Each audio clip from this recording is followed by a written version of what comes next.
ওকে, ঠিক আছে।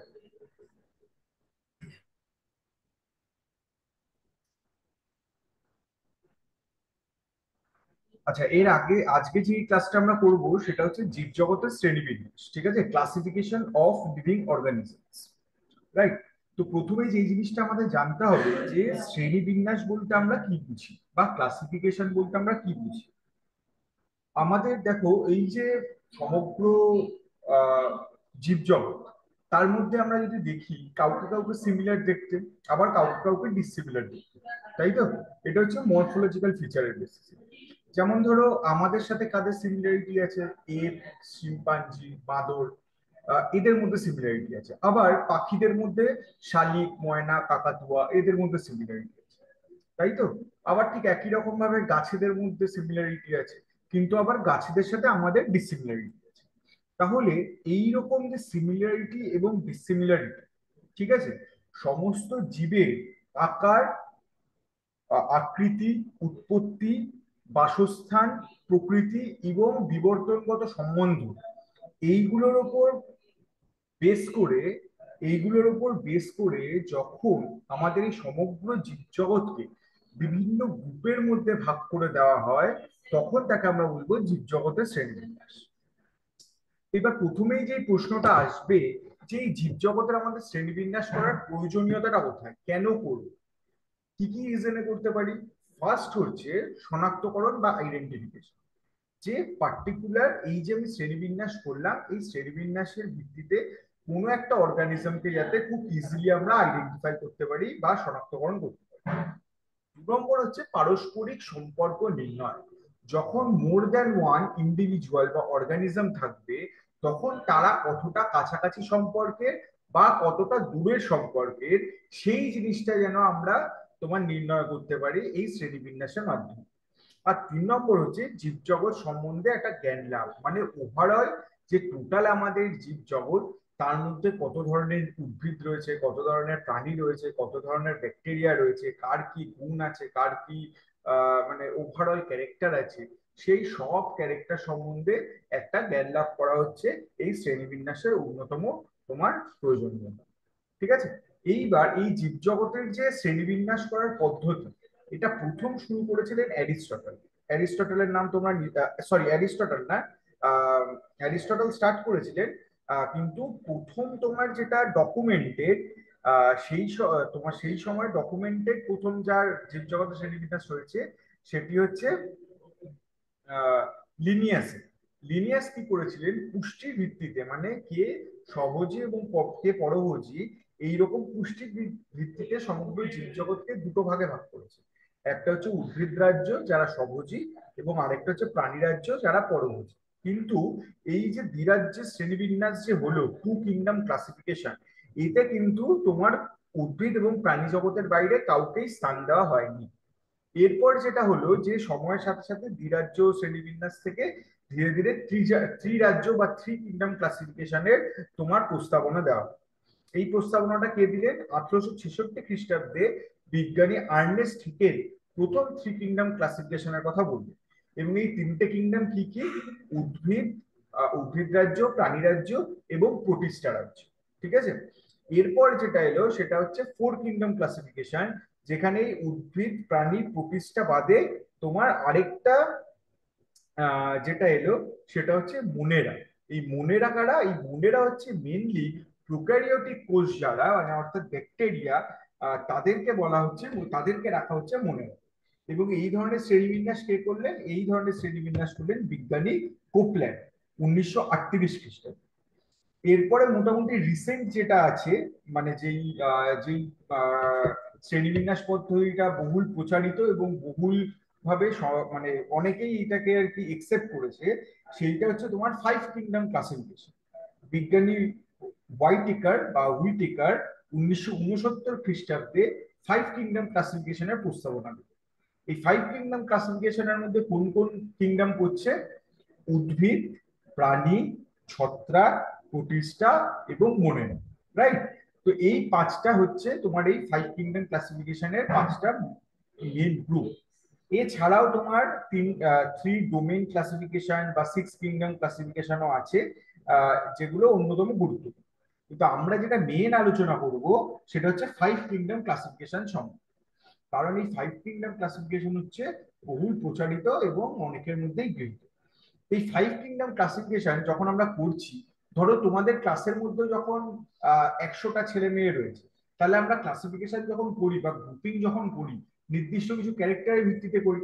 আইদার সেটা হাইট হতে পারে, নর সেটা ওয়েট হতে পারে, বা সেটা তোমার কেউ ছবি আঁকতে পারে সেই গুণ হতে পারে, কেউ ভালো গান গাইতে পারে সেই গুণ হতে পারে, কেউ ভালো কবিতা বলতে পারে সেই গুণ হতে পারে। তাইলে কি না, বিভিন্ন ক্যারেক্টারের উপর বেস করে তোমার এই শ্রেণীবিন্যাস বা ক্লাসিফিকেশন করা হয়। তাহলে এই ফাইভ কিংডম ক্লাসিফিকেশনের ভিত্তিটা কি বা বেসটা কি? প্রথমেই হচ্ছে কোষের গঠনগত জটিলতা। ঠিক আছে, মানে আইদার সেটা প্রোক্যারিওটিক কোষ না ইউক্যারিওটিক কোষ। সেকেন্ড হচ্ছে দেহ গঠনের জটিলতা। দেহ গঠনের জটিলতা মানে কি, ধীরে ধীরে তোমার কি কলা, অঙ্গ, তন্ত্র এইগুলো কি তৈরি হয়েছে না হয়নি। এরপর যেটা আছে সেটা হচ্ছে পুষ্টি পদ্ধতি, মানে তারা কি স্বভোজী নাকি পরভোজী। এরপর হচ্ছে বাস্তুতান্ত্রিক বৈচিত্র্য। বাস্তুতান্ত্রিক বৈচিত্র্য মানে বাস্তুতন্ত্রে তাদের অবস্থানটা ঠিক কোথায়, তারা কি উৎপাদক নাকি তারা প্রথম সারির খাদক না দ্বিতীয় সারির খাদক না সর্বোচ্চ সারির খাদক নাকি বিয়োজক। এইভাবে তাদেরকে মানে আর কি বিবেচনা করা হবে। এবং ফাইনালি হচ্ছে জাতিজনিগত সম্বন্ধ, অর্থাৎ যে একটা অর্গানিজমের সাথে আরেকটা অর্গানিজমের কিরকম রিলেশন আছে, সেইটাও কিন্তু এই ফাইভ কিংডম ক্লাসিফিকেশনের অন্যতম ভিত্তি। ঠিক আছে, তাহলে ফাইভ কিংডম ক্লাসিফিকেশনের ভিত্তিগুলো কি আশা করি বোঝা গেছে। কোথাও অসুবিধা? একটু যদি কেউ চ্যাট বক্সে বলে দাও, এই অবধি যা বলেছি তাতে কোথাও বুঝতে অসুবিধা আছে? একটু যদি তোমরা চ্যাট বক্সে জানাও তাহলে ভালো হয়।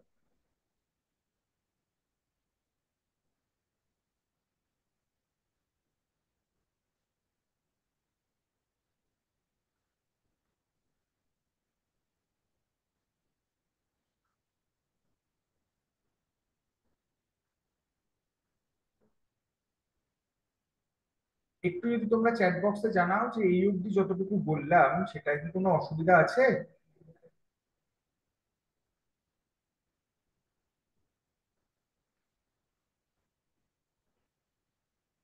আমি শ্রীরামপুর গার্লস কে দেখতে পাচ্ছি, আর BM HS5, BM HS5 বা শ্রীরামপুর গার্লস।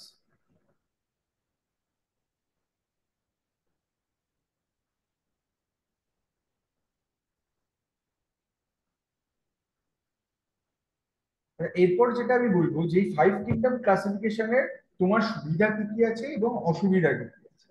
প্রথমেই সুবিধাগুলো আসি, যে ফাইভ কিংডম ক্লাসিফিকেশন করায় আমাদের এই শ্রেণীবিন্যাস পদ্ধতিতে কি কি সুবিধা হয়। প্রথমেই যে সুবিধাটা হলো সেটা হচ্ছে প্রোক্যারিওটদের জন্য পার্টিকুলারলি আলাদা একটা কিংডমের, যে কিংডমটাকে আমরা বলছি মনেরা। এবং প্রোক্যারিওটটা যেহেতু, থ্যাংক ইউ জানাবার জন্য শ্রীরামপুর গার্লস। তোমরা একটু ইন্টারাক্ট করলে আমার পক্ষে পড়ানোটা একটু ইজি হয়। ঠিক আছে, নইলে আমি বুঝতে পারি না তোমরা আদৌ শুনছো না শুনছো। Thank you. এরপর যেটা বলছিলাম যে ফাইভ কিংডম ক্লাসিফিকেশনের যে মূল সুবিধাগুলো, তার মধ্যে প্রথমটাই কি না, মনে রাখে পার্টিকুলারলি একটা আলাদা কিংডম হিসেবে তোমার ডেসক্রাইব করা। এবং এই মনেরার মধ্যে কারা পড়ছে, মনেরার মধ্যে মেইনলি পড়ছে তোমার প্রোক্যারিওটস অর্থাৎ ব্যাকটেরিয়ারা। ঠিক আছে, এবং যেহেতু প্রোক্যারিওটের সেল স্ট্রাকচার ইউক্যারিওটদের থেকে একদমই আলাদা এবং ফিজিওলজি একদমই আলাদা, তার জন্য এদের জন্য যে প্রথম একটা পৃথক গ্রুপিং করা হলো সেটা খুব ইম্পর্টেন্ট। দ্বিতীয় হচ্ছে উদ্ভিদ রাজ্য থেকে ছত্রাক গোষ্ঠীকে এবং স্লাইম মোল্ডদেরকে আলাদা হয়। তার কারণ, উদ্ভিদদের তুমি যদি দেখো, উদ্ভিদরা হচ্ছে মেনলি সহজী, কিন্তু ছত্রাকরা কিন্তু পরভোজী। মেনলি তারা কি করে, তারা অন্যের ওপর গ্রো করে, তাই তো, ছত্রাকরা অন্যের ওপর গ্রো করে। এই যে পরভোজী হওয়ার দরুন উদ্ভিদদের থেকে যে ছত্রাককে আলাদা করে দেওয়া হলো, এইটা খুব বেশি গুরুত্বপূর্ণ। এরপর কি আছে দেখো, এই পাঁচ রাজ্যের যে শ্রেণীবিন্যাস করা হয়েছে, এটা পুষ্টি পদ্ধতিকে আলাদাভাবে গুরুত্ব দেওয়া হয়েছে। এবং প্রোটোজোয়াকে প্রাণী রাজ্য থেকে তোমার আলাদা করে প্রাণী রাজ্যটাকে একটা হোমোজিনাস একখানা কমিউনিটি হিসেবে তুলে ধরা হয়েছে। ঠিক আছে, তাহলে এইটা ছিল হচ্ছে তোমার পাঁচ রাজ্যের শ্রেণীবিন্যাসের সুবিধা। এবং এরপর আমরা যদি অসুবিধাগুলো দেখি, অসুবিধাতে কি আছে না, শৈবাল অর্থাৎ অ্যালগি, এই শৈবালকে কিন্তু তোমার মনেরা কিংডম বা তোমার প্রোটিস্টা কিংডম বা তোমার প্লান্টি কিংডম, এই তিনটে কিংডমেরই পার্ট হিসেবে কিন্তু শৈবালকে রাখা হয়েছে। এইটা একটা প্রবলেমেটিক জায়গা এই 5 কিংডম ক্লাসিফিকেশনের। দ্বিতীয় হচ্ছে ছত্রাকের মতোই দেখতে, অথচ এই স্লাইম মোল্ডদেরকে প্রোটিস্টা গ্রুপের মধ্যে রাখা হয়েছে, যেটা আরেকটা প্রবলেম। 3 নম্বর কি, রাজ্য প্রোটিস্টা যেটা আছে তার মধ্যে কিন্তু প্রচুর বিভিন্নতা আছে, যার জন্য এই প্রোটিস্টা রাজ্যটা অনেক বেশি হেটারোজিনিয়াস, রাইট? এবং ফাইনালি যদি দেখো যে এই 5 কিংডম ক্লাসিফিকেশনের কোথাও কিন্তু ভাইরাস বা ভাইরয়েড এই ধরনের তোমার জীবদের নিয়ে কোনো আলোচনা করা হয়নি। তাহলে এইগুলো হচ্ছে তার অসুবিধা, 5 কিংডম ক্লাসিফিকেশনের অসুবিধা। ক্লিয়ার হয়েছে ব্যাপারটা? কোথাও অসুবিধা বুঝতে?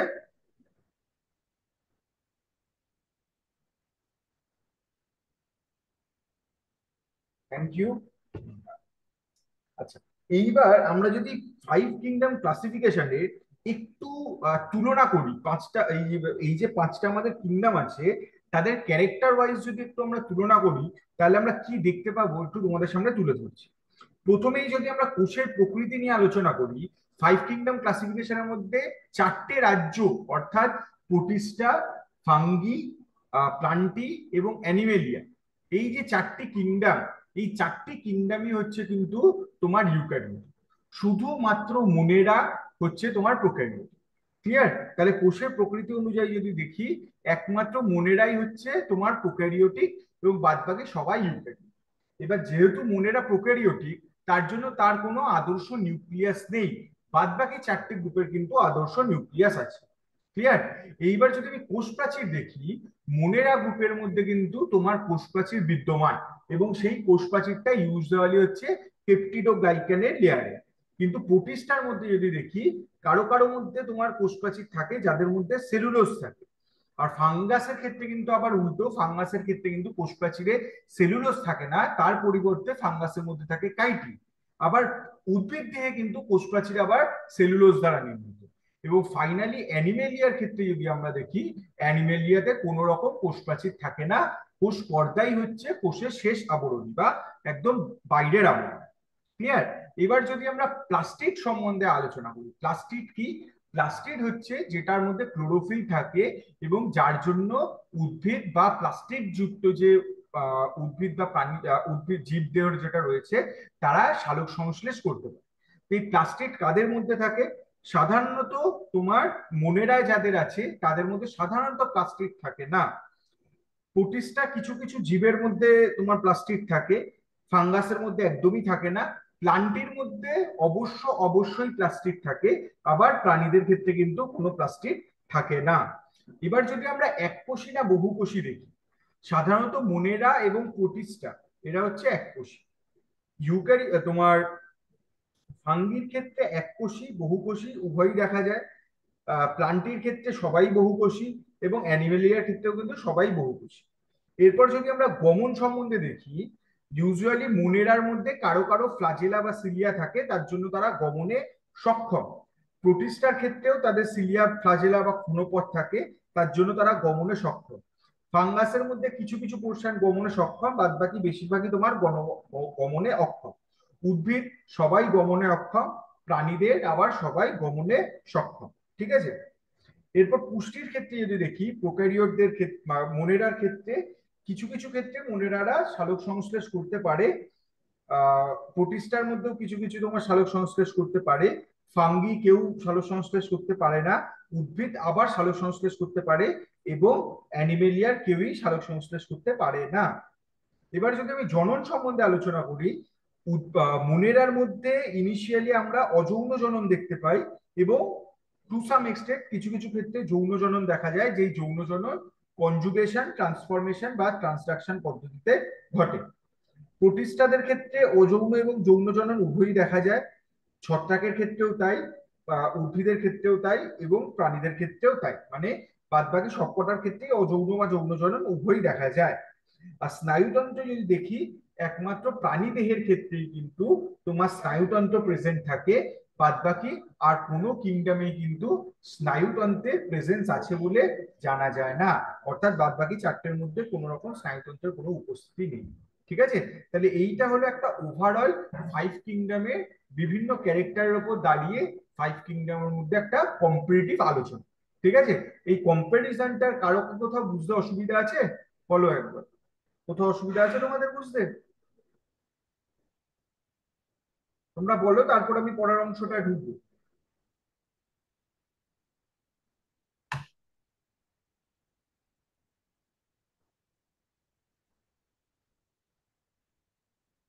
ওকে, থ্যাংক ইউ। এরপর যে পরের অংশটা আসছি, এরপর আমরা মোনেরা সম্পর্কে একটু ডিটেলসে জানবো। ঠিক আছে, এরপর আমাদের প্রত্যেকটা কিংডম এবং সেই কিংডমের মধ্যে তোমার সাব কিংডম, এগুলো সম্বন্ধে আমরা একটু ডিটেলসে জানবো। প্রথমেই যে কিংডমটা আসছে সেটা হচ্ছে কিংডম মুনেরা। তো কিংডম মুনেরা সম্বন্ধে আমরা এখন অব্দি যেটুকু জেনেছি, যে কিংডম মুনেরা হচ্ছে প্রোক্যারিওট, এদের কোনো আদর্শ নিউক্লিয়াস নেই এবং এরা সাধারণত এককোষী হয়ে থাকে। এই কিংডম মুনেরার ক্ষেত্রে যেটা অবশ্যই বলবো, যে কিংডম মুনেরার যে এককোষী প্রাণীগুলো, এদেরকে কিন্তু আমরা খালি চোখে দেখতে পাই না। অর্থাৎ এদেরকে আমরা কি বলবো, অণুজীব। তার কারণ কি, এদেরকে দেখতে গেলে আমাদের মাইক্রোস্কোপের হেল্পের দরকার। উইদাউট মাইক্রোস্কোপ আমরা কিন্তু মনেরা রাজ্যে কোনো অর্গানিজমকেই দেখতে পাবো না। এরপর যদি দেখি এদের কোষ প্রাচীর কি ধরনের হয়, সাধারণত এদের কোষ প্রাচীর পেপটিডোগ্লাইকেন দ্বারা নির্মিত হয় এবং আর্কিব্যাকটেরিয়ার ক্ষেত্রে তোমার প্রোটিন দ্বারা নির্মিত হয়। ঠিক আছে, নিউক্লিয় বস্তুর ক্ষেত্রে প্রথমেই বলেছি যে এদের কোনো তোমার সুগঠিত নিউক্লিয়াস থাকে না। জেনেটিক বস্তুর মধ্যে অবশ্যই ডিএনএ থাকে, কিন্তু সেই ডিএনএ কে আমরা বলি নগ্ন ডিএনএ, অর্থাৎ কোনো রকম প্যাকেজিং থাকে না। রাইট। আর অঙ্গাণু যদি দেখি, কি কি ধরনের কোষাঙ্গাণু থাকে, তোমার 78 প্রকৃতির রাইবোজোম। আশা করি তোমাদের মনে আছে যে প্রোক্যারিওটের মধ্যে 78 প্রকৃতির রাইবোজোম থাকে, আর তোমার ইউক্যারিওটের মধ্যে 80 প্রকৃতির রাইবোজোম থাকে। রাইট। এবার যদি পুষ্টি পদ্ধতি নিয়ে আলোচনা করি, এদের বেশিরভাগ ক্ষেত্রেই তোমার পুষ্টি হয় পরভোজী পদ্ধতিতে, কিন্তু কিছু কিছু মনেরার অন্তর্গত কিছু কিছু তোমার জীব রয়েছে যারা সালোক সংশ্লেষ করতে পারে। এবার যদি শ্বসন দেখি, শ্বসন মূলত তোমার অবাত এবং সবাত উভয় ধরনের শ্বসনই কিন্তু এদের মধ্যে দেখা যায়। আর কোষ বিভাজন মেনলি হয় মাইটোসিস প্রকারে, এবং জনন হয় অযৌন জনন এবং যৌন জনন, দুটোই হয়।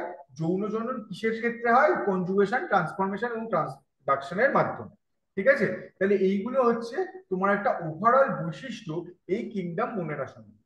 এইবার যদি আমরা কিংডম মনে রাখি, আবার ডিভাইড করতে শুরু করি সাব কিংডমে, তাহলে আমরা কি কি সাব কিংডম পাচ্ছি না, প্রথমে পাচ্ছি আর্কিব্যাকটেরিয়া এবং সেকেন্ডে পাচ্ছি ইউব্যাকটেরিয়া। এই আর্কিব্যাকটেরিয়াকে আবার যদি আমরা, আর্কিব্যাকটেরিয়ার ক্ষেত্রে একটা গুরুত্বপূর্ণ কি, আর্কিব্যাকটেরিয়ার একটা গুরুত্বপূর্ণ বৈশিষ্ট্য হচ্ছে এরা কিন্তু খুব এক্সট্রিম এনভায়রনমেন্টে বেঁচে থাকতে পারে। অর্থাৎ এই যে উষ্ণ প্রস্রবণ বা তোমার খুব অ্যাসিডিক রিজিয়ন বা খুব থার্মো, তোমার কি বলবো, মানে অত্যাধিক উষ্ণতার যে রিজিয়ন গুলো, সেই রিজিয়ন গুলোর কিন্তু আর্কিব্যাকটেরিয়ার সন্ধান পাওয়া যায়। ঠিক আছে, এই আর্কিব্যাকটেরিয়ার গ্রুপ গুলো যদি দেখি, আর্কিব্যাকটেরিয়ার মধ্যে মোট তিনটে গ্রুপিং আমরা আরো দেখতে পাই। একটা হচ্ছে মিথানোজেন্স, যারা সাধারণত কি করে, পচনশীল বস্তু থেকে মিথেন গ্যাস উৎপন্ন করে, তাই তাদেরকে বলা হয় মিথানোজেন্স। এই মিথানোজেন্স হচ্ছে আর্কিব্যাকটেরিয়ার একটা সাবগ্রুপ। আর কি, সেকেন্ড হচ্ছে হ্যালোফাইলস। এই হ্যালোফাইলসটা হচ্ছে, হ্যালো মানে কি, স্যালাইন। এই হ্যালোফাইলস হচ্ছে, আর ফাইল কথাটার মানে হচ্ছে ভালোবাসা। মানে যখনই কোনো কিছুর পাশে তুমি দেখবে ফিলিক কথাটা আছে, হাইড্রোফিলিক বা হ্যালোফিলিক, তার মানে তারা জলকে বা স্যালাইন সয়েলকে ভালোবাসছে। আর যখনই দেখবে কোনো কথার শেষে ফোবিক কথাটা আসছে, তার মানে তারা সেই আহ এটাকে তারা ভয় পায়, অর্থাৎ তার থেকে দূরে থাকতে চায়। তাহলে এই যে হ্যালোফাইল কথাটা বললাম, তার মানে তারা অত্যাধিক আলো, তোমার লবণাক্ত পরিবেশে এরা তোমার বিচরণ করে। এরপর আরেকটা যে গ্রুপ আছে, সেই গ্রুপটা হচ্ছে থার্মো অ্যাসিডোফাইল, অর্থাৎ অত্যাধিক উষ্ণতা এবং তার সাথে সাথে তোমার অ্যাসিডিক এনভায়রনমেন্ট। অ্যাসিডিক এনভায়রনমেন্ট মানে পিএইচ 7 থেকে কম, অত্যাধিক কম মানে পিএইচ 2, এইরকম রিজিয়নে, মানে হাইলি অ্যাসিডিক যেই জায়গাকার এরিয়া, সেই এরিয়ায় যেই ধরনের আর্কিব্যাকটেরিয়া পাওয়া যায়, তাদেরকে বলা হয় থার্মো অ্যাসিডোফাইলস। ঠিক আছে, এরপর যে আরেকটা গ্রুপ, আর্কিব্যাকটেরিয়া ছাড়া যে আরেকটা গ্রুপ অর্থাৎ সাব কিংডম, সেইটাকে বলছি আমরা ইউব্যাকটেরিয়া। এই ইউব্যাকটেরিয়ার মধ্যে কি কি গ্রুপ থাকে, এই ইউব্যাকটেরিয়ার মধ্যে থাকে ব্যাকটেরিয়া, সায়ানোব্যাকটেরিয়া, মাইকোপ্লাজমা, অ্যাক্টিনোমাইসিটিস, স্পাইরোকিটিস এবং রিকেটসিয়া।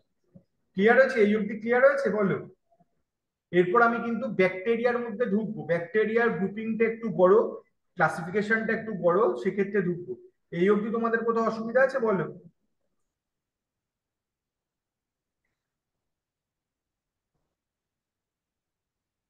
এই অবধি কোথাও অসুবিধা আছে কিনা বলো?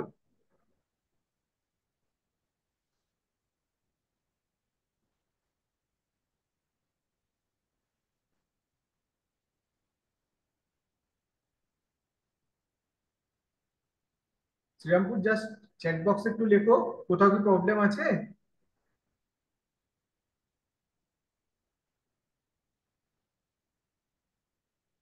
আচ্ছা, ক্লিয়ার, থ্যাংক ইউ।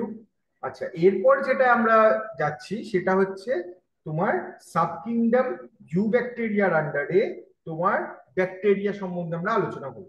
ঠিক আছে?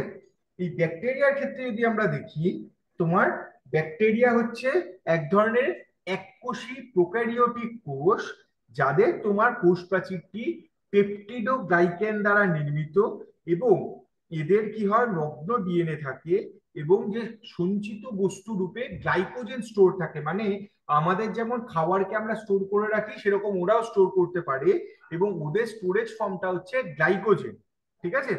বোঝা গেল ব্যাপারটা? এইবার এই যে তোমার ব্যাকটেরিয়া, এই ব্যাকটেরিয়ার ক্ষেত্রে আমরা কি বললাম, যে এদের নগ্ন ডিএনএ থাকে। ঠিক আছে? কিন্তু এদের এই নগ্ন ডিএনএ ছাড়াও একটা এক্সট্রা ক্রোমোজোমাল ডিএনএ থাকে, যাদেরকে আমরা বলি প্লাজমিড। ভালো করে শুনবে, এটা কিন্তু প্লাস্টিড নয়, প্লাস্টিড হচ্ছে সালোক সংশ্লেষের জন্য। এই যে এক্সট্রা ক্রোমোজোমাল যে ডিএনএটা থাকে, সেটাকে আমরা বলি প্লাজমিড। ক্লিয়ার হলো ব্যাপারটা? বোঝা গেল?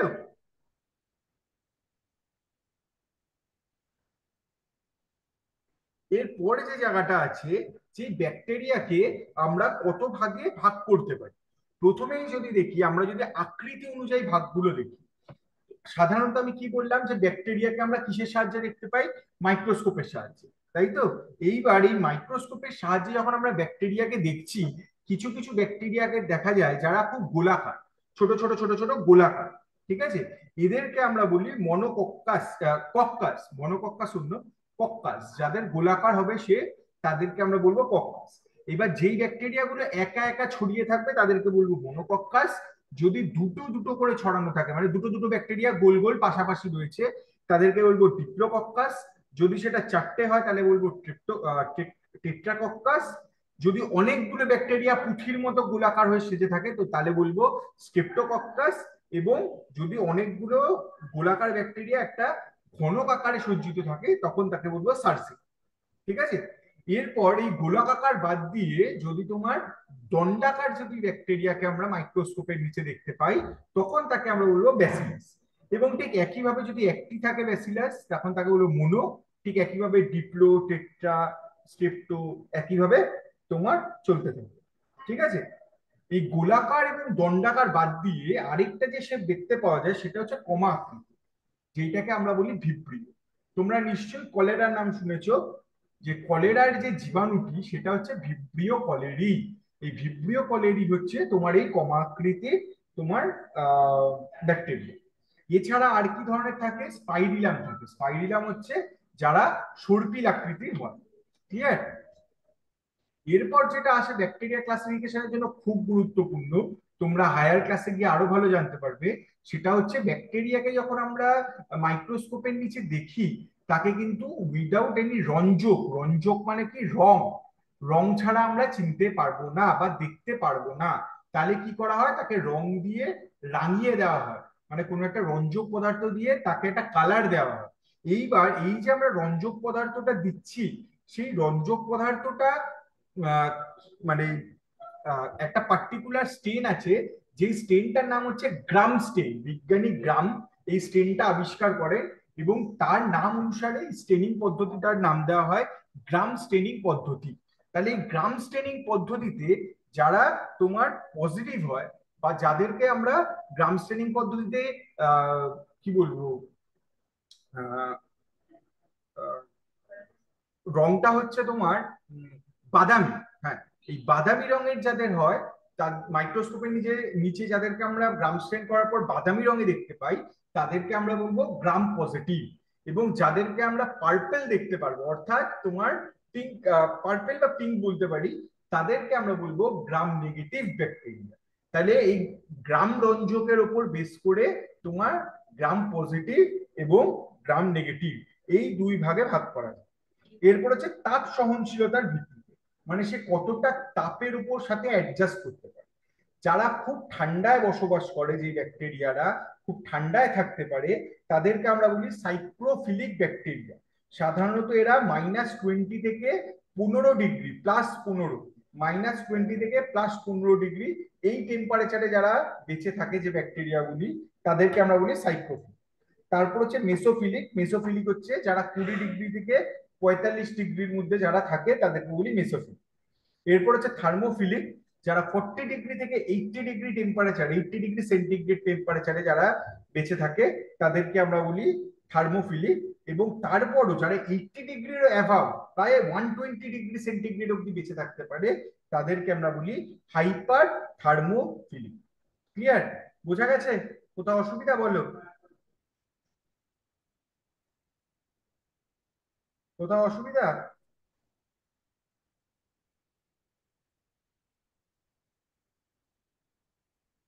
শ্রীরামপুর, কোথাও অসুবিধা বলো?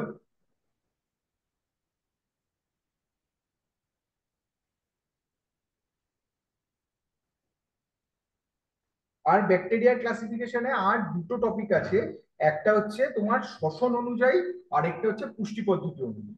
পুষ্টি পদ্ধতি অনুযায়ী যদি আমরা ব্যাকটেরিয়ার ক্লাসিফিকেশন দেখি, তাহলে প্রথমেই পুষ্টি পদ্ধতি অনুযায়ী তাদের দুটো ভাগে ভাগ করা হয়, একটা স্বভোজী আর একটা হচ্ছে পরভোজী।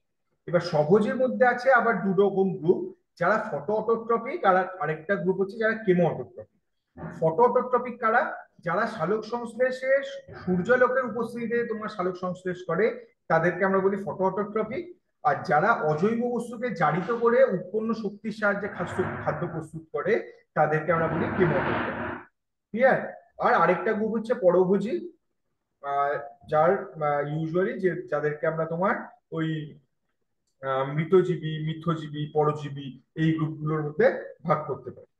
এছাড়া আর যে গ্রুপটা রয়েছে সেটা হচ্ছে শ্বসন পদ্ধতি অনুযায়ী।